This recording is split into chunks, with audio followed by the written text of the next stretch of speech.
Bine ai venit, draga mea fecioară! Hai să vedem care este mesajul dragostei pentru tine, pentru Crăciunul din 2025. Ce vrea Universul să-ți transmită?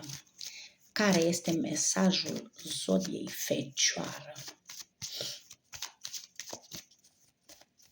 Hai să vedem.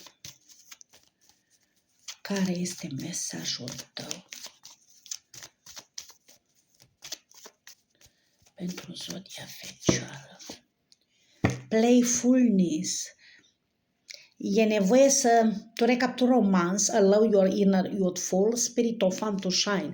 E nevoie să-ți recape zâmbetul pe buze și strălucirea care ai avut-o tu odată pe fața ta.